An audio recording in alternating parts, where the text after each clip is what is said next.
के सामने महाराष्ट्र की जनता ने तो समझ ही लिया है, देश की जनता के सामने उनकी सच्चाई रख रहे हैं कि जो अलायंस की नैतिकता नहीं निभा सकते हैं वो देश की नैतिकता का निभाएंगे। अब आप उनके सारे अलायंस पार्टनर्स देख लीजिए, लॉन्गेस्ट स्टैंडिंग 2 अलायंसेस थे, शिरोमणि अकाली दल और शिवसेना। उन्होंने क्या उनके साथ सलूक किया सबने देखा, और हमारी बिल्कुल जिम्मेदारी बनती है कि ऐसे लोगों को का जो सच्चाई है वो उजागर करें। और हमें कोई पछतावा नहीं है, हम सरकार अच्छे से चला रहे हैं और साथ में मिलकर चला रहे हैं, कॉन्फिडेंस से चला रहे हैं, और इस कॉन्फिडेंस से कि महाराष्ट्र की जनता हमारे साथ खड़ी है। ये समझने के लिए 25 साल एक बार ठाकरे फैमिली पे निशाना साधा है, उन्होंने अपनी भी ट्वीट किया है कि जो रश्मि ठाकरे और आदित्य ठाकरे इनकी जो कंपनी थी, इनका नाम है Como top and property private limited. ये कंपनी जनरल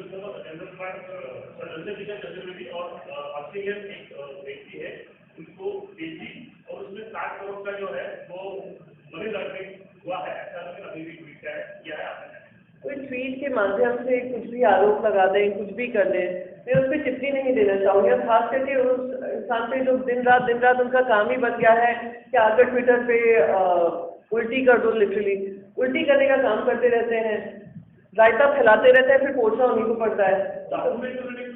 हाँ, उन्होंने किया होगा, इन्वेस्टिगेशन के दायरे में है, पर आप सब भली भांति परिचित हैं किस तरीके से नॉन बीजेपी गवर्नमेंट्स को बीजेपी सेंटर से कंट्रोल कर उन पे ईडी का लगाकर उनके ऊपर गवर्नर ऐसा थोप कर ऐसे काम कर रही है, अपनी मनगढ़ंत कहानियां रच रही है। इन्वेस्टिगेशन के दायरे में लगी investigation, tell you what the truth is. घोडेवाडा प्राणी संग्रहालयाला तर विदर्भ समजा जिंकायचा, विदर्भाची माणसं जिंकायची आहे, तर मुख्यमंत्री यांना स्वतःला पुढाकार घ्यावा लागेल इकडे विदर्भात येऊन, असा हा एक प्रश्न आहे। आणि पंजाबच्या सरकारने, नवीन सरकारने आमदारांची पेन्शन रद्द केलेली आहे, तर महाराष्ट्र सरकार असं काही देईल का? तो 2 चीज़ें मैं यहाँ पर कहूँगी। पहले पेंशन को लेकर मैंने आपको शुरू में ही कहा, बहुत सारे एमएलए हो सकते हैं करोड़पति हों, बहुत सारे एमएलए ऐसे भी हैं जो गरीब घरों से आते हैं। एक मीडिया की जय जयकार के लिए या सोशल मीडिया की जय जयकार के लिए या जनता की ये सोचकर कि जनता प्रभावित होगी इससे, उसके लिए करना, मैं मानती हूँ उन लोगों ने जिन्होंने 5-5 साल सर्विस किया है, जनता के बीच में रहकर काम किया है, उनकी पेंशन रोकना कितना इंटेलिजेंट है वो आप समझ सकते हैं। आप सोचिए कि आपके कोई प्रेस काउंसिल के हेड आकर कह दे या आपके पत्रकार संघ के डिसीजन ले लें कि आपको ओल्ड एज में पेंशन नहीं दी जाएगी।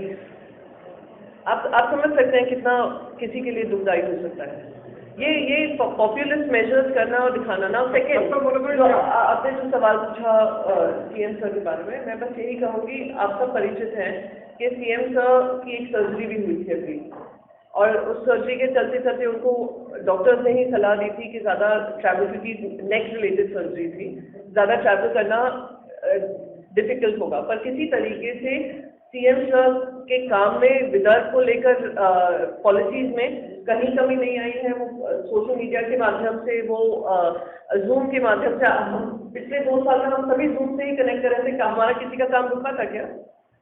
किसी की मंशा कम हुई थी क्या काम की तरह? नहीं हुई थी। तो और तीसरी बात, हाँ, अधिवेशन, आपको ऐसा लगता है कि अलायंस इतना चल गया तो बीजेपी बौखला गई है और ये सारी कार्रवाई कर रही है, पर आने वाले इलेक्शन में भी ये अलायंस चलेगा या फिर अलग-अलग चलेगा? ये अलायंस अच्छे से चल रहा है, उससे खलबली मची हुई है, केंद्र में मची हुई है, केंद्र के जो नॉमिनेटेड यहाँ पे काम कर रहे हैं उनकी बनी हुई है। बार बार हर दिन एक नई तारीख चंद्रकांत दादा पाटिल देते हैं।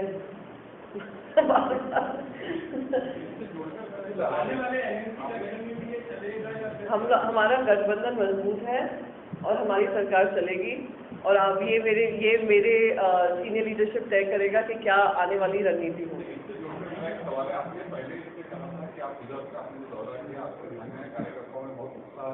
लास्ट इलेक्शन में बीजेपी को आपने सपोर्ट किया था और काफी उनके कैंडिडेट किया है, कई जगह पे सैक्रिफाइस किया, तो आपको अभी लगता है कि अपने बलबूते पे शिवसेना यहाँ पे सीट जीत सकती है, एनएमसी इलेक्शन हो या बाकी असेंबली इलेक्शन हो? देखिए हर पार्टी विस्तार करेगी, मजबूत बनेगी और पूरी जान झोंक लेगी उसको मजबूत करने में। वैसे ही हमारे पार्टी के कार्यकर्ता हैं, वैसे ही हम सबने मैं कहती हूँ प्रण लिया हुआ है कि जहाँ जहाँ हमें लगे कि हमें और मजबूत करना है, हम पूरा मन से काम करेंगे। हम चुनाव लड़ेंगे, चुनाव जीत हार वो जनता के का मुद्दा होगा, जनता डिसाइड करेगी, पर हम कहीं भी अपने आप को कम नहीं महसूस करना है। हम पूरी कॉन्फिडेंस से हम लड़ाई लड़ेंगे। चलिए, और तीसरी बात मैं इम्पोर्टेंट कहूँगी कि अगर शिव सैनिक यहाँ पर हैं, हम लोग सब यहाँ का दौरा कर रहे हैं, हम सब लोगों की समझ रहे हैं, तो हमें इसी उम्मीद से भेजा गया है कि हम वो काम यहाँ की जनता का पूरा करेंगे, उनकी आवाज़ बनकर सीएम सर के सामने रखेंगे और सीएम सर उसके ऊपर संन्यास लेंगे। मैम, विदर्भ में आप दौरा कर रहे हो, आप एक्सपांड करने की बात कर रहे हो, तो शिवसेना के मुद्दे क्या होंगे विदर्भ की? क्योंकि बैकलॉग देखा जाए ये तो बैकलॉग काफी बड़ा है, नागपुर करार का पालन नहीं किया जा रहा है, कई सारी चीजें हैं जो विरोधियों के विरोध में जा रही है और ये सरकार के ऊपर ये आरोप लग रहा है कि मुंबई और पुणे की सरकार है। तो आपका एजेंडा क्या रहेगा? जैसे हिंदुत्व का विचारधारा की एजेंडा आपका रहेगा या डेवलपमेंट एजेंडा रहेगा? हमारा एजेंडा डेवलपमेंट का रहेगा। और दूसरी बात कहूँ, कौन कहता है हिंदुत्व धर्म में डेवलपमेंट एजेंडा में नहीं है? आप कह रहे हैं हिंदुत्व अलग और डेवलपमेंट अलग। हम हिंदुत्व वाली पार्टी हैं और हिंदुत्ववादी सोच में डेवलपमेंट एक बहुत महत्वपूर्ण हिस्सा है। Priyanka ji, completely non political question, 2 दिन से सोशल मीडिया पर ट्रेंड हो रहा है, आपने इस पे अपना मत व्यक्त किया है कि 10 मिनट डिलीवरी वाला, उसमें कि 10 मिनट डिलीवरी देंगे, बहुत चल रहा है। You have expressed that happiness, what about asking your party is in power in Maharashtra, you will be telling your CM और रिक्वेस्टिंग योर चीफ कि एटलीस्ट महाराष्ट्र में इम्प्लीमेंट मत करें? देखिए, जोमैटो एक प्राइवेट कंपनी है और बाकी सारी भी जो स्टार्टअप कंपनीज हैं, गोपर्स हुआ, ब्लिंकिट हुआ, जो 10-10 मिनट की डिलीवरी कर रही हैं, हम उनको तो नहीं कह सकते हैं, हम उनको अपने विचार बता सकते हैं कि ऐसी कोई भी पॉलिसी जो वो अडॉप्ट कर रहे हैं, वो अगर किसी तरीके से सिटीजन्स के लिए या उनके एम्प्लॉयज़ के लिए हानिकारक होगी तो हम वो करने नहीं देंगे।